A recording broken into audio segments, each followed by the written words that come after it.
So my name's Ethan Murphy. I'm a visual artist focusing primarily with photography.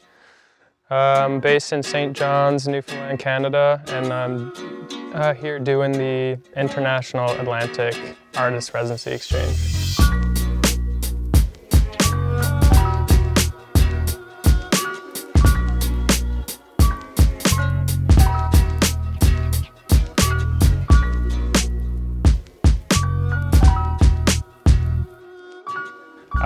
I grew up skateboarding, so having a camera in my hands at an early age felt very natural to me. We were always recording each other. I would definitely credit that to being the very beginnings of cameras with me.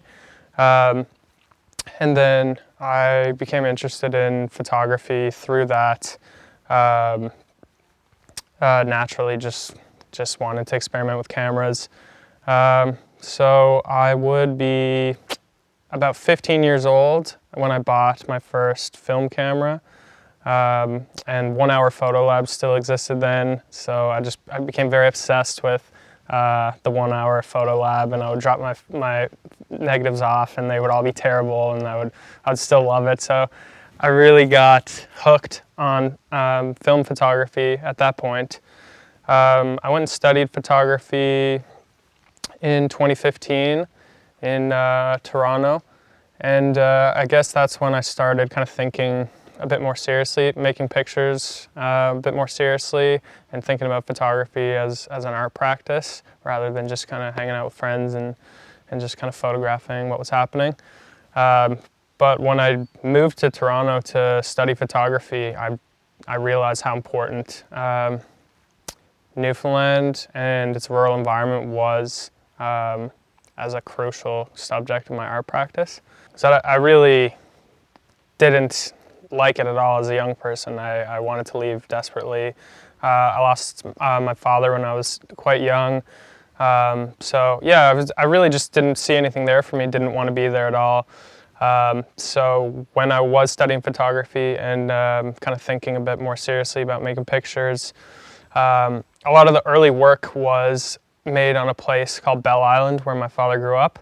I really just wanted to start with something that I knew a lot about, because I just felt when I was living in the city, I really didn't have much to say, or felt like I knew anything kind of significantly to a point where I could kind of speak to it. So the kind of very beginning of like important images to me were made on Bell Island, and through other parts of Newfoundland. But that was kind of a starting point of the current work that I'm doing now,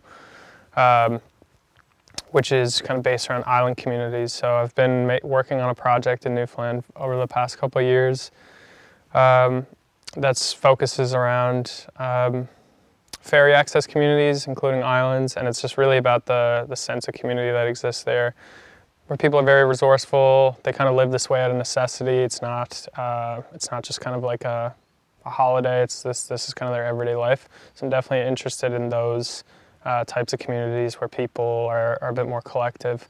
And it does go back to kind of moving to a busy place while I was studying photography, because living there, I just felt surrounded by millions of people, but nobody really cared about each other to a certain extent. Nobody would talk to each other. It felt very isolating in this different way. The island work really just kind of came as a realization that there's a lot there in these communities that are the kind of important values in life to pay attention to. So the work that I'm doing here at Artlink is really just an extension of that island work. And I mean, the focus of the project isn't necessarily islands. It's really just kind of a rural-urban difference. But I have realized kind of through doing this is that when places are separate from the mainland, there's just a different set of challenges that exist there. In this project, one of the main differences that I've noticed was that a lot of the islands here, big and small, are slightly more alive and well, and I think partly to do with being its own country, a larger population, being part of bigger budgets and a connection to the EU, different kind of networks of trade. But one that I really did not expect and I was new was that preserving the Irish language is actually kind of important part of preservation for these island communities, which is something I didn't really think about. In Newfoundland, there's definitely like a absolute perseverance, and places are doing well, some more than others, and I'm sure it's the same here. So while I was doing the residency here at Artlink, I had 4 weeks, and I went to Inishbofin in Donegal twice. I went to Arranmore, I went to Tory Island, and we'll be going again tomorrow. So I'll be twice on Tory, and then I went to Inishbofin as well, because I would say that's probably the most well-known.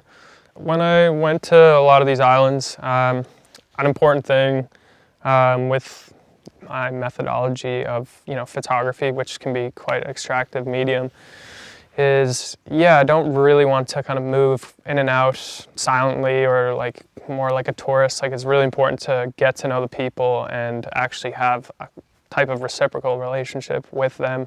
So I really avoid staying in a hotel at all costs.